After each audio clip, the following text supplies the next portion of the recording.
Good day, Sir Viola. This is the video reporting of Group 2.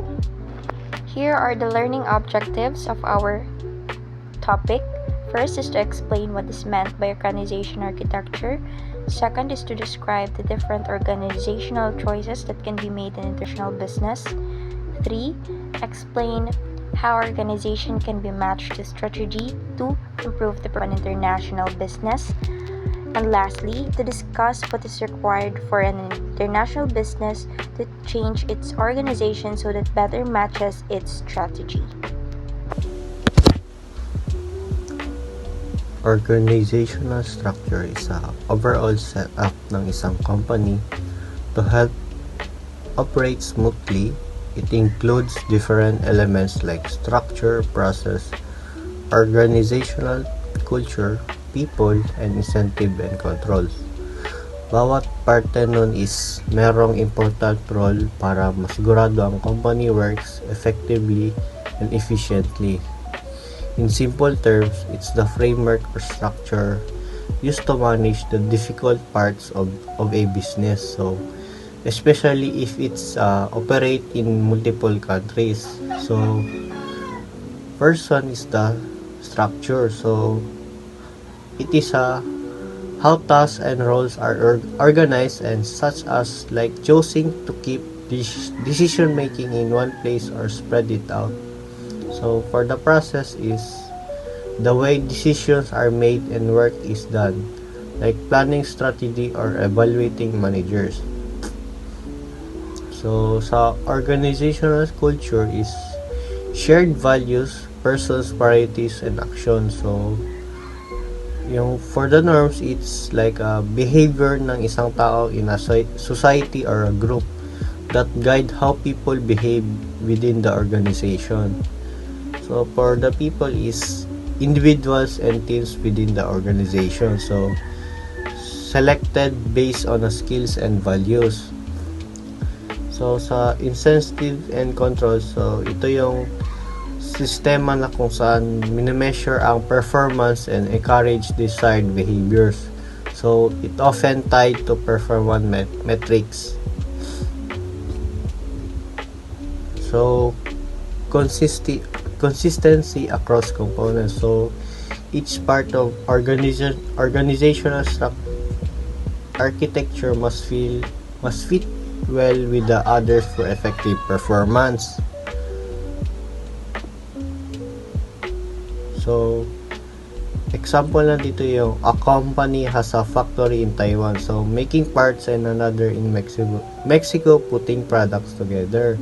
So, to keep product smooth between the two locations, it may be easier to handle scheduling from the main office.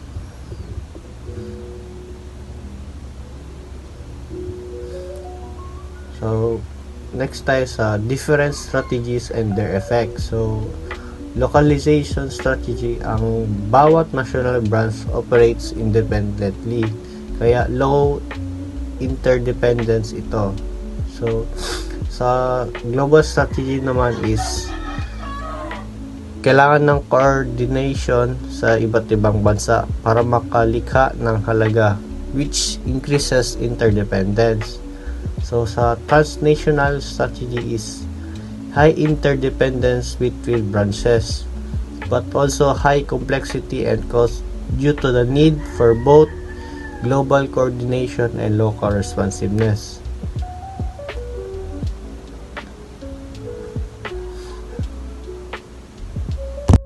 Organizational structure. Organizational structure has 3 dimensions. The first one is vertical differentiation, the second one is horizontal differentiation, and the third one is integrating mechanisms. Vertical differentiation, centralization, and decentralization. Vertical differentiation refers to how decision-making authority is structured within a company, whether it remains with top management or is passed down to lower levels. Centralization and decentralization each have their own advantages. This setup is often compared to a pyramid, with leaders at the top and regular employees at the bottom, depending on their roles. There are arguments for both centralization and decentralization. But before we proceed to that topic, let's talk about the main definition of the two terminologies. Centralization occurs when a single top management team or individual holds full control over the decision-making process and has the authority to issue orders. Decentralization is the distribution of decision-making power across various individuals or levels within an organization. Arguments for centralization. Centralization offers several arguments that make it a preferred structure in certain organizations. First, it facilitates coordination by giving emphasis to decision-making, ensuring that actions across departments are aligned and cohesive. Second, it helps maintain consistency in decisions, ensuring they are aligned with the organization's objectives and long-term goals.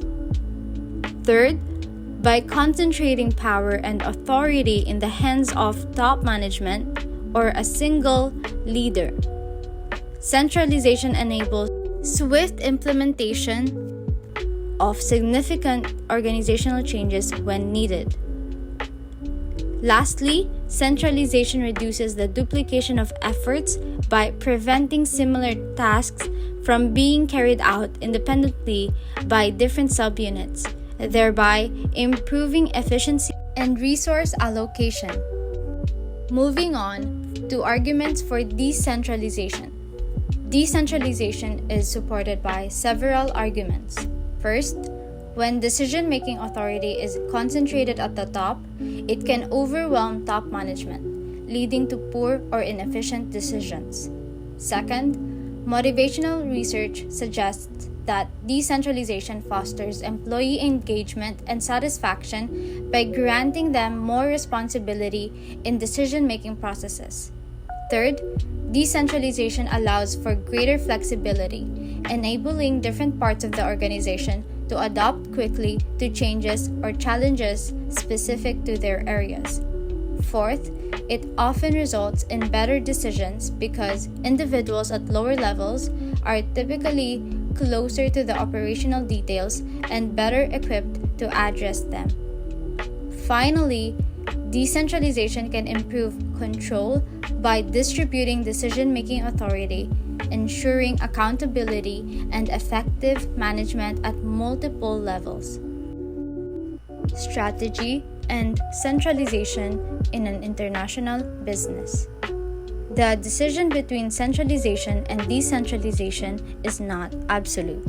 In many cases, it is prudent to centralize certain decisions while decentralizing others, depending on the nature of the decision and the company's strategic objectives. For instance, decisions related to the overall company strategy, financial goals, and legal matters are typically centralized at the firm's headquarters. However, operational decisions such as those concerning production, marketing, research and development, and human resource management may either be centralized or decentralized based on the firm's strategic approach. Horizontal differentiation, the design of structure. Horizontal differentiation refers to how a company divides itself into different subunits, usually organized by function. The structure of domestic firms.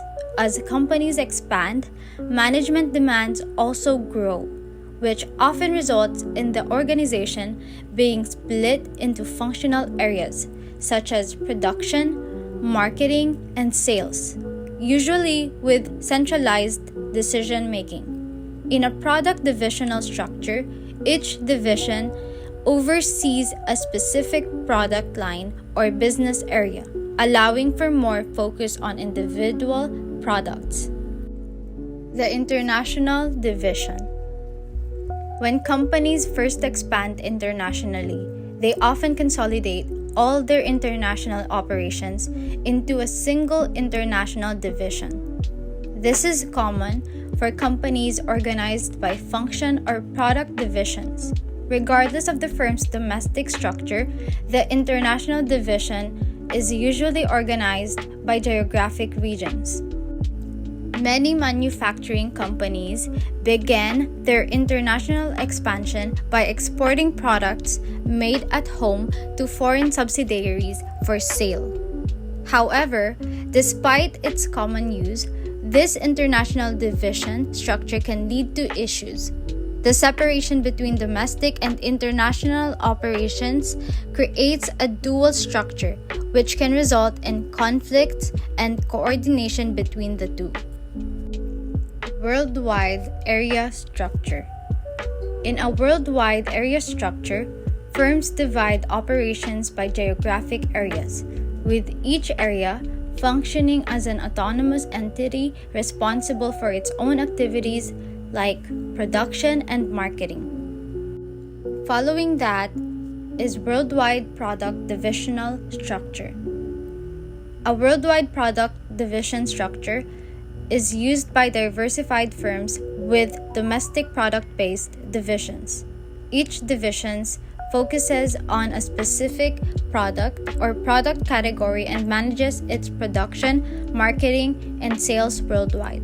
For example, a technology company might have separate divisions for smartphones, laptops, and software, each responsible for its product line worldwide.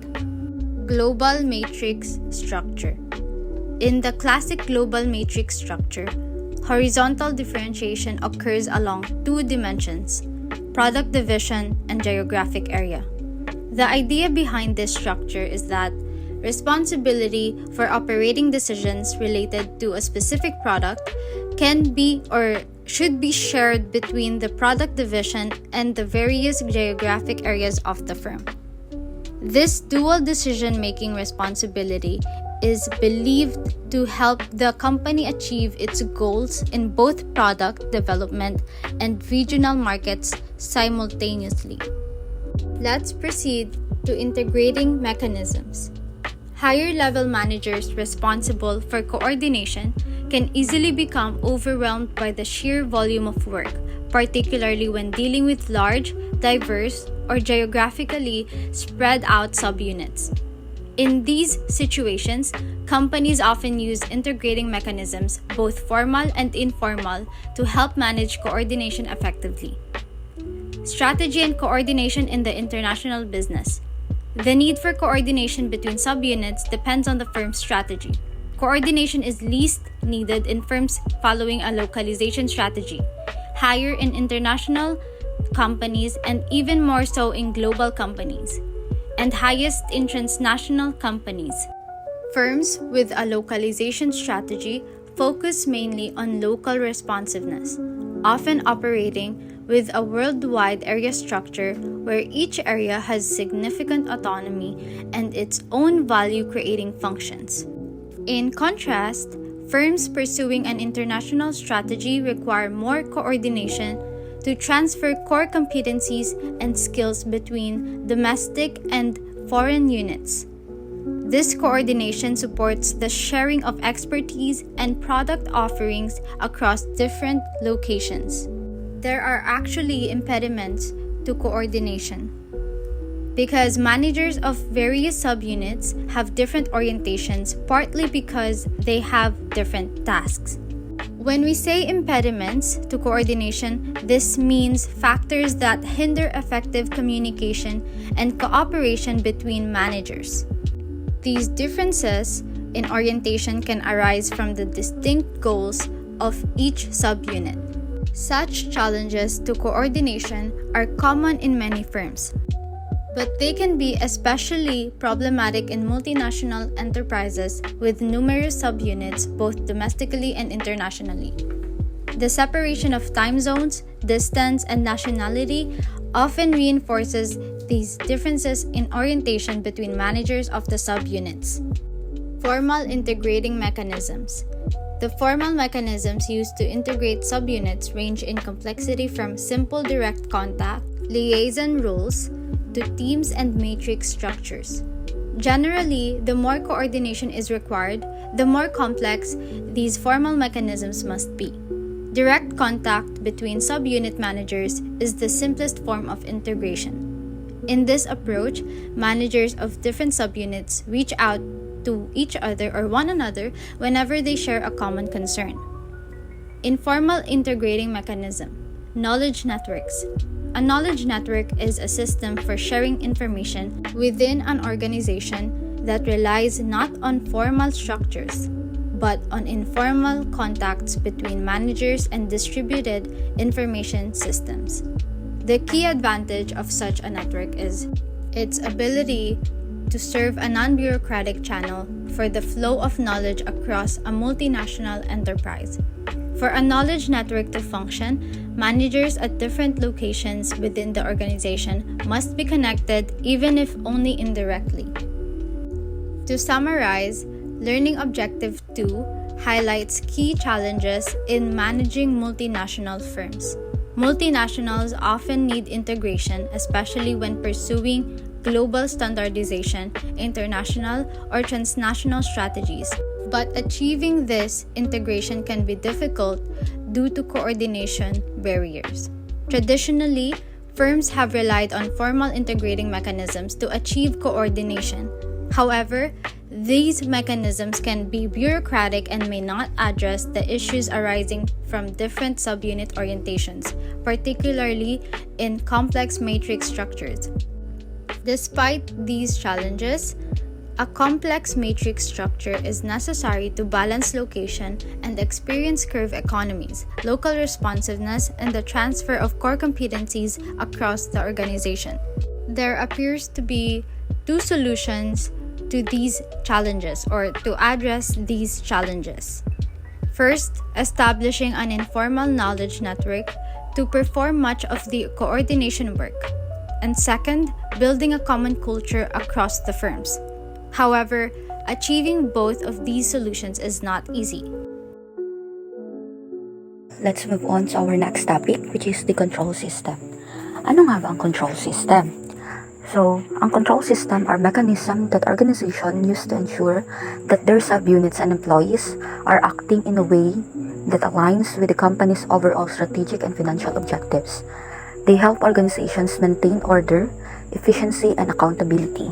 The purpose of control system are designed to monitor, regulate, identify the efficiencies, optimize the resource allocation and the behavior of a system or a process, and also to reduce waste and cost. Lastly, by automating processes and minimizing errors, they contribute to increased productivity.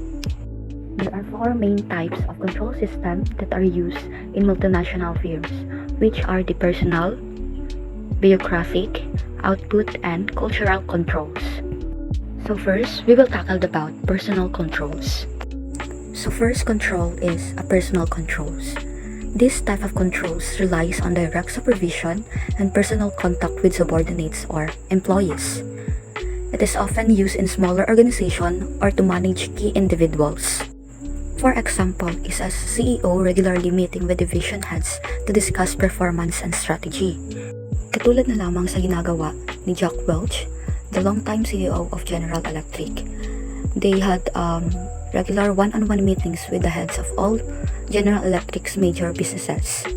It was like he's the boss pero andun siya sa meeting na yun para malaman niya rin kung ano yung mga strategies or structure na ginagawa ng mga managers sa kanyang business, sa kanilang business, or ano yung mga problema ng mga managers or the board of directors to conduct a strategy or structure of their operations. By doing this, he essentially exercised personal control over these managers and undoubtedly over the strategies that they offered. Second type of control system is bureaucratic controls. This involves the use of rules, procedures, and formal system to direct and regulate behavior. This also includes budgets, capital spending rules, and standard operating procedures. For example, in these controls is managers know if they have a limitation on spending on one project. They have the rules and regulations about spending too much money on one project or they will have less spend on other projects. This means that kailangan ng capital spending rules to approve any capital expenditure of a subunit that exceeds a certain amount. In short, capital spending rules give additional control over how the money is spent.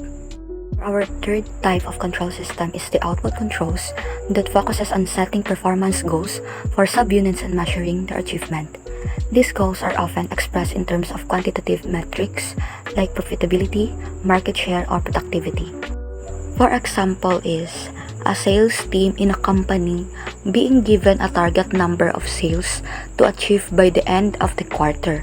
So mayroon silang quota na specific quota na pwedeng targetin kung magkano yung magiging net profit nila at the end of the year. The fourth type of control system is the cultural controls. These rely on the organization's shared values, beliefs, and norms to guide behavior. A strong company culture can encourage employees to self-regulate and act in alignment with the company's goals. Additional information lang, the most effective control system depends on various factors, including the organization's or multinational firm's size, culture, industry, and the specific goals being pursued. Often, a combination of this system is used to achieve the best result. For instance, a small startup business might rely heavily on the personal controls and cultural controls to foster a strong team culture and align everyone's effort. In contrast, a large multinational corporation might use a combination of bureaucratic output and cultural controls to maintain consistency and efficiency across its divisions. For our incentive system, these are methods used to motivate employees by rewarding desired behaviors or performance. This system often involves financial rewards like bonuses, commissions, but can also include non-monetary incentives such as recognitions, promotions, or additional time off. This means that this incentive system can help multinational firms or organizations to boost or to improve the overall business performance of their subordinates or their employees. In incentive system, there are more important things to remember or to practice. Incentive systems should be designed to align with the company's overall strategy and objectives, and also the criteria for rewards should be clear and fair to all employees so that walang conflict of interest na magaganap or walang biases na magaganap. Kung ano man yung na-effort ng isang individual or isang employees, maaari siyang makakatanggap ng rewards. Incentives can be used to reward both individual and team performance depending on the specific goals. However, it is important to consider the potential negative consequences of incentive system, such as a narrow focus on specific metrics or unethical behavior towards the employees. Gayunpaman, maaari pa tayong mag-conduct ng incentive programs for the employees to improve or to motivate employees to improve performance and achieve their strategic goals in our company or for the company. Challenges in managing organization. So, performance ambiguity. So, it's hard to judge performance when branches are highly interdependent. So, tulad na lang sa global at transnational strategies. So, cost of control, malaki ang gastos sa pagmamonitor nito at pamamahala lalo na sa komplikadong structures like transnational organization. So, example na yung sa Philip case. So, yung Philip case is a multinational company. So, change in structure to match its global strategy. Bali, ma-involve ito sa shifting from local autonomy to a more standardized international approach to achieve lower costs and better coordination. So, lastly is the processes. So, itong processes ay basically how things get done in sa company. So, it's like a steps or recipe for achieving something. So, think about making a cake. So, you need a process with steps like mixing ingredients, baking, and decorating. So, companies have process for everything. So, like making decisions, managing money, or creating new products. So, Sa process na yun ay super important because they help companies work smoothly and efficiently. So they also make sure everyone is on the same page and doing the right thing way. Next is organizational culture. Organizational culture are the shared values and norms within a group. Organizational culture and subculture refers to the values and social guidelines within a company's behaviors. In maintaining organizational culture, an organization culture is influenced by various sources. Leaders and key leaders often leave a strong impact by embedding their values. Organizational culture, it is like influenced by various sources. 7 values. So we have the 7 spiritual values are first is national service to industry, so fairness. Third is harmony and cooperation. Fourth is struggle for betterment. Fifth is courtesy and become. Sixth is adjustment and assimilation. And lastly, gratitude. First is national service. So we have we call strong culture, which is for example, ang mga Japan, they work cooperation.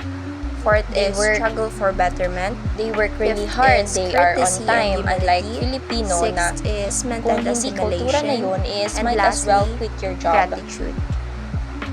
Or you should other strong culture. So that's how they maintain their organizational culture. You must adapt. Next is organizational culture in the international business. Organizations with strong cultures have managers who share consistent values, influencing how work. New employees quickly adopt these values, while those who don't fit often leave. High-performance firms adaptive cultures that value customers, stockholders, employees, and innovation. For optimal performance, a company's culture should align with its structure, strategy, and competitive environment. Yung sinasabi ko kanina na may strong culture ang isang organization na kailangan mong sabayan is doon na lumalabas yung nagko-quit sa job. Next is synthesis strategy and architecture. First strategy, we have localization strategy. So it is those firms pursuing a localization strategy focused on local responsiveness. Next is international strategy. Strategy is about those firms who pursues an international strategy, attempt to create value by transferring core competencies from home to foreign subsidiaries. If they are most of them are, these firms operate with worldwide product division structure. Is global standardization strategy.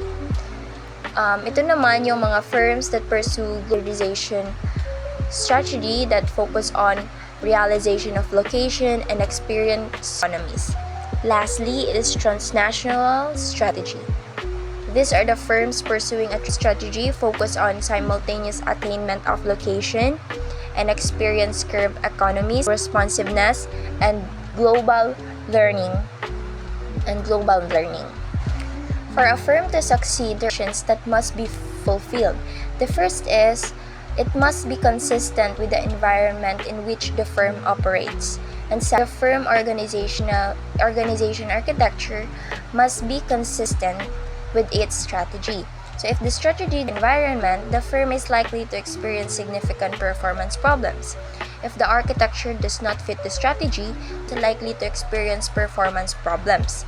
Therefore, to survive, a firm must to achieve a fit of environment and its strategy. For our last subtopic that we would tackle is all about organizational change. So ano nga ba ang organizational change? So organizational change is like a significant alteration in organizations or multinational firms' structure, culture, processes, or technology. Or dito na mapasok yung innovative strategies ng bawat organizations. It also involves a shift from the current state to a desired future state. This change can be driven by internal factors like strategic goals or external factors like market shifts or technological advancement. Basically, Organizational change are important to the business or organizations to stay competitive para mapanatili ng isang business na competitive pa rin siya to other business is company or organization must adapt to evolving market conditions, customer needs, and technological advancement. Also, this organizational change can lead to increased efficiency, productivity, and profitability that may help employees and the companies as well. Lastly, this organizational change can solve problems. It can be used to address specific problems or challenges such as declining sales or low employee morale. Even though organizational change are very important to the business or to the organizations, but there's a hindrance to make this organizational change. One of the reasons of these hindrances is the organizational inertia. This organizational inertia refers to the resistance of organizations to change. This means that this organizational inertia is the tendency of organization to resist change and maintain the status quo. It was like an organization versions of Newton's first law of motion. An object at rest stays at rest and an object in motion stays in motion.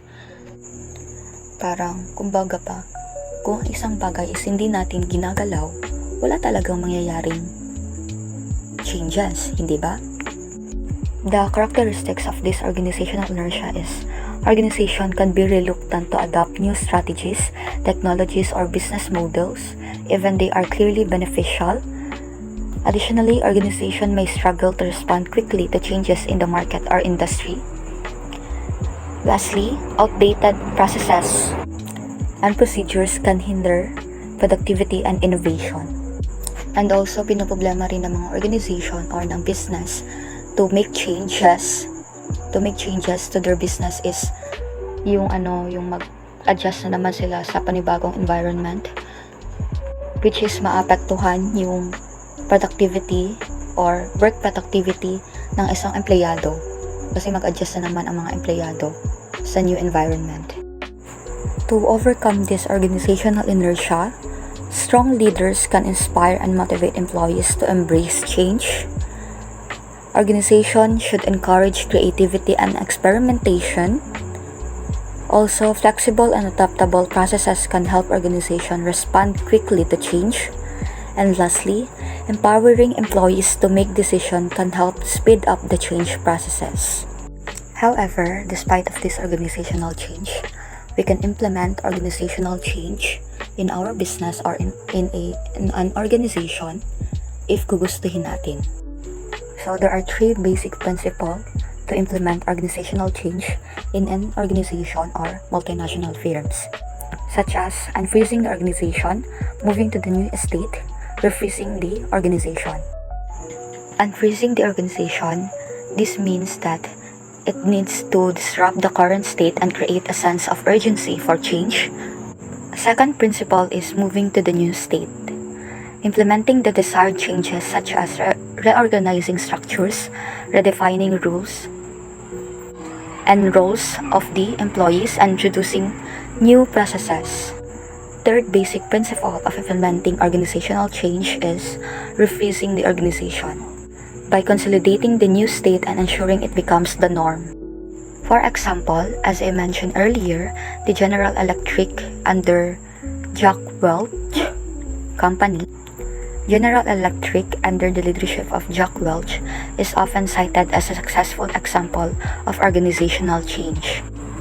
He implemented a series of bold initiatives to transform General Electric Company into a more efficient and profitable company. Then, Jack unfroze the organization by closing underperforming businesses, restructuring operation, and firing underperforming managers. After unfreezing the organization, Jack then moved the organization to a new estate by emphasizing speed, simplicity, and global competitiveness. Finally, he refroze the organization by installing a new culture of performance and accountability to his company. So in conclusion, to implement an organizational change, there must have an effective communication during organizational change. Leaders must clearly articulate the need for change, the benefits it will bring, and the steps involved.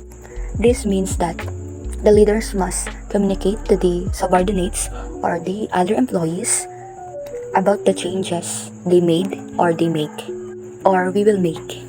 Second, strong leadership is essential to drive changes. Leaders must be visionary, decisive, and able to inspire and motivate employees.